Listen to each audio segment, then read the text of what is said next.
رسول اللہ وعلی آلک و اصحابک یا سیدی یا رحمت للعالمین۔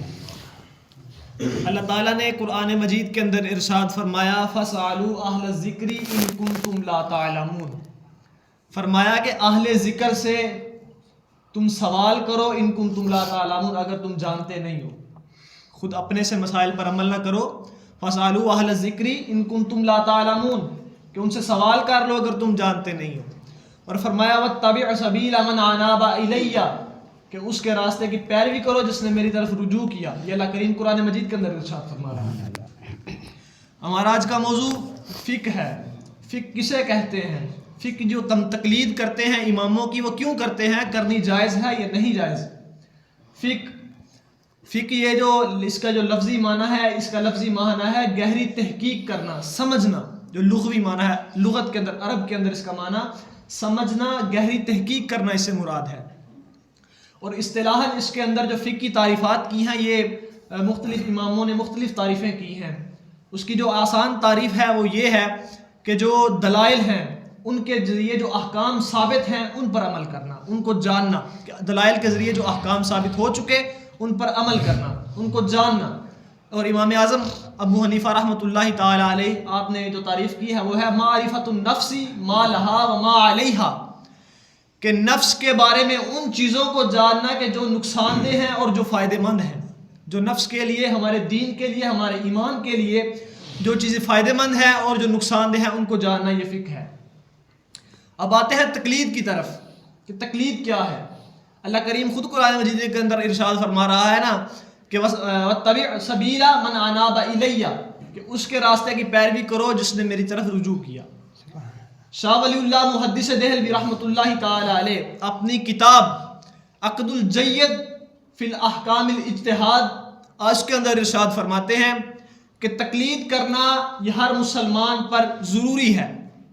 کس طرح ضروری ہے؟ کیوں ضروری ہے؟ اللہ نے قرآن نازل فرما دیا نا، احادیث مبارکہ موجود ہیں، صحابہ کرام کے اجماع موجود ہیں، ان پر عمل کر کے ہم مسائل سیکھ سکتے ہیں۔ تقلید کیوں کرنی ہے؟ سب سے پہلے سمجھتے ہیں تقلید کیا ہے۔ تقلید یہ ہے کہ مثال کے طور پر امام اعظم ابو حنیفہ رحمۃ اللہ تعالی علیہ ہیں، یا امام شافعی ہیں، امام مالک، امام احمد بن حنبل، یہ ہمارے 4 فقہ کے امام ہیں۔ یہ 4 امام ہیں۔ انہوں نے کیا ہے، انہوں نے یہ کیا کہ انہوں نے احادیث کو لیا، احادیث اکٹھی کی۔ امام بخاری بعد کے ہیں، امام بخاری بعد میں آئے ہیں۔ امام اعظم ابو حنیفہ رحمۃ اللہ تعالی علیہ یہ پہلے کے ہیں، امام مالک یہ پہلے کے ہیں۔ امام اعظم رحمۃ اللہ تعالی علیہ انہوں نے کیا کیا، یا امام مالک انہوں نے کیا کیا؟ اچھا، جو حدیث کی کتاب ہے نا، جو حدیث کی کتاب ہے موطا امام مالک، یہ پہلی کتاب ہے حدیث کی، اور یہ اس کو لکھنے والے امام مالک رحمۃ اللہ تعالی علیہ۔ یہ بخاری شریف بعد میں لکھی گئی، پہلے لکھی گئی موطا امام مالک، یہ پہلے لکھی گئی ہے۔ تو امام مالک نے یا امام اعظم ابو حنیفہ نے کیا کیا؟ مسائل کو لیا، اس وقت صحابہ زندہ تھے۔ امام اعظم ابو حنیفہ رحمہ اللہ تعالی علیہ نے تقریباً 6 سے 7 صحابہ کرام کو دیکھا۔ آپ تابعی ہیں، آپ نے صحابہ کرام کو نماز پڑھتے دیکھا، صحابہ کرام سے علم لیا، صحابہ کا طریقے آپ نے کاپی کیے، لیے ان سے ملاقاتیں کی۔ اچھا، تو جب امام اعظم ابو حنیفہ رحمۃ اللہ تعالی علیہ نے صحابہ کو دیکھا کہ اچھا نماز اس طرح پڑھنی ہے، کیونکہ اس وقت صحابہ کرام جا رہے تھے دنیا سے، چند صحابہ کرام موجود تھے، تو اب مسائل کی ضرورت تھی، آگے لوگوں کو مسائل بتانے تھے۔ کس طرح بتانے تھے؟ تب تو کوئی اصول موجود نہیں تھا نا، تب تو رسول اللہ نے بتلایا کہ اس طرح پڑھنا ہے۔ صحابہ نے عمل کیا، یا رسول اللہ صلی اللہ علیہ وسلم جس طرح آپ کہیں گے ہم عمل کریں گے، اس طرح پڑھنی ہے ہم اس طرح پڑھیں گے۔ لیکن جو اگلے والے تھے ان کو تو دلائل چاہیے تھے کہ دلیل کیا ہے اس پر، کہ ہم نے اس لیے اگر نماز رفع یدین کرنا ہے یا نہیں کرنا، اس پر دلیل دیں، تو دلائل چاہیے تھے۔ تو پھر امام اعظم ابو حنیفہ نے جب اس بات کی ضرورت کو سمجھا تو آپ نے پھر دلائل اکٹھے کرنے شروع کیے، احادیث کو جمع کرنا شروع کیا۔ آپ کے طالب علم ہیں امام یوسف رحمہ اللہ تعالی، امام یوسف امام اعظم ابو حنیفہ کے شاگرد ہیں۔ تو امام یوسف فرماتے ہیں کہ میں جب کبھی کوئی مسئلہ امام صاحب نکالتے نا، نیا کوئی مسئلہ ثابت کرواتے، تو میں حدیثیں جمع کر کے لے کر جاتا۔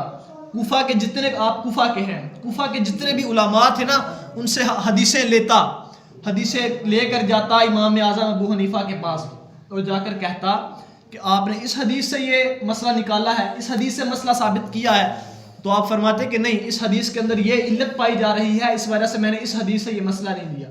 فرمایا اس سے لیا ہے، فرمایا اس سے نہیں لیا۔ امام یوسف فرماتے ہیں حتیٰ کہ امام اعظم میری ساری دلیلوں کو رد کر دیتے اور ایک نئی دلیل پیش کرتے کہ میں نے اس حدیث سے استدلال کیا ہے۔ یعنی علم فقہ کے لیے علم حدیث کا ہونا نہایت ضروری ہے، اور یہ کام امام اعظم ابو حنیفہ رحمۃ اللہ تعالی علیہ نے کیا ہے، کیونکہ ہمارے اندر یا ہمارے دور کے اندر اتنی قابلیت صلاحیت والے لوگ موجود نہیں ہیں کہ وہی وہ قرآن و حدیث سے استنباط کرے، اجتہاد کرے اور مسائل کو نکالے۔ ایسا کرنا اس دور کے اندر ممکن نہیں ہے۔ ہاں، اگر کوئی بندہ اس قابلیت کا ہے کہ وہ احادیث کو نکال سکے، ان کی علتوں کو، غوامض و تحقیقات کو سمجھ سکے، تو اس کے لیے یہ چاہیے ہے کہ وہ اصولوں کو لے اور اپنے مسائل نکالے اور ان پر عمل کرے۔ لیکن ہمارے لیے یہ ایسا کرنا اس دور کے اندر یہ ممکن نہیں ہے۔ تو اس لیے فرمایا شاہ ولی اللہ محدث دہلوی جو اپنے دور کے عالم دین ہیں، آج سے کئی سال پہلے کے ہیں، تقریباً 150-200 سال پہلے کے، تو وہ تب فرما رہے ہیں کہ ہر مسلمان پر تقلید کرنا ضروری ہے۔ آج ایک طبقہ اٹھا اور اس نے کہا تقلید کرنا جائز ہی نہیں ہے، تقلید کی ہی نہیں جا سکتی ہے۔ بھئی اللہ کا قرآن کہہ رہا ہے وَاتَّبِعْ سَبِيلَ مَنْ أَنَابَ إِلَيَّ، کہ اس راستے کی پیروی کرو کہ جس نے میرے طرف رجوع کیا، جس نے میری طرف توجہ کی، میں نے اس کے دل میں القاء کر دیا، اس کو میں نے مسائل کے اوپر اس کو کھول دیے مسائل، تو اس نے مسائل کو استنباط کیا، نکالا، اور تم اس کے مسائل پر عمل کرو۔ ہاں، ایک بات ہے، اگر ہمارا اہل السنہ کا یہ عقیدہ ہے کہ اگر کوئی چیز، کوئی حدیث ہی کیوں نہ ہو، اگر وہ قرآن کے مخالف ہے، ہم اس پر عمل نہیں کریں گے۔ اگر قرآن کے خلاف کوئی چیز آئے گی ہم اس کو چھوڑ دیں گے، تو وہ چاہے اگر امام کا قول ہے یا کسی محدث مفکر کا قول ہے، اگر قرآن کے یا حدیث کے خلاف آ گیا ہم اس کو چھوڑ دیں گے، لیکن اگر وہ قرآن کے موافق ہے ہم اس پر عمل کریں گے۔ قرآن مجید کا جو یہ دلائل نکالنے کا جو طریقہ ہے نا، جس سے فقہ کے جو احکام ہے اس کو ثابت کیا جاتا ہے، اس کے 4 طریقے ہیں۔ ایک ہے قرآن سے مسائل کو نکالا جاتا ہے، قرآن اس کے اندر مسائل موجود ہیں، قرآن لا ریب فیہ، اس کتاب کے اندر کسی قسم کا کوئی شک ہے ہی نہیں، لیکن کچھ مسائل ایسے ہیں کہ جو نبی کریم صلی اللہ تعالیٰ علیہ وسلم کی زبانی ہمیں ملتے ہیں۔ حضرت نبی کریم صلی اللہ تعالیٰ علیہ وسلم نے جب ایک صحابی کو قاضی بنا کر بھیجا نا، کسی دوسرے شہر کے اندر امیر بنا کر بھیجا، تو پوچھا کہ تم مسائل پر کس طرح عمل کرو گے، کس طرح لوگوں کو مسائل بتاؤ گے؟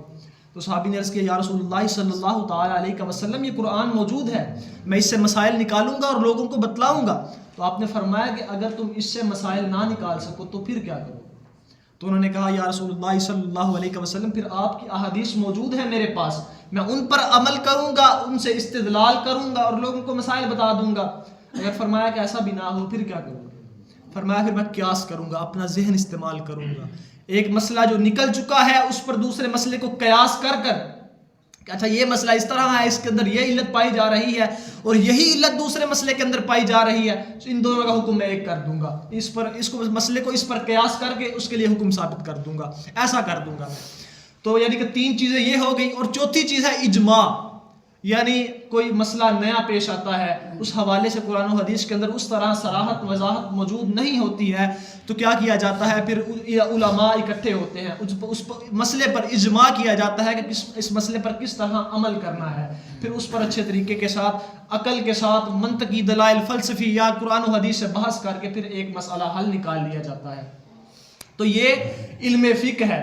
اتنی مرحلوں کے بعد ہم تک اگر مسئلہ پہنچا ہے نا، چہرے کو دھونا ہے، ادھر سے ادھر تک پہنچا ہے، دھونا ہے، تو یہ انتہائی تحقیقات کے بعد پہنچا ہے۔ ایسا نہیں ہے کہ کسی نے بھی منہ اٹھا کر کہہ دیا کہ مسئلہ اس طرح ہوگا تو ہم نے مان لیا اس طرح ہوگا۔ مثال کے طور پر ہم قرآن مجید کا خاص ہوتا ہے، ایک خاص ہوتا ہے قرآن مجید کا، قرآن مجید کے اندر اس کے خاص، عام، مشترک، مؤول، اس طرح اور چیزیں ہوتی ہیں۔ جو قرآن مجید کا خاص ہوتا ہے اس کا حکم بالکل ظاہر ہوتا ہے، اس کے پر عمل کرنا یہ ضروری ہوتا ہے، واجب ہے، قرآن مجید کے خاص پر عمل کرنا یہ واجب ہوتا ہے۔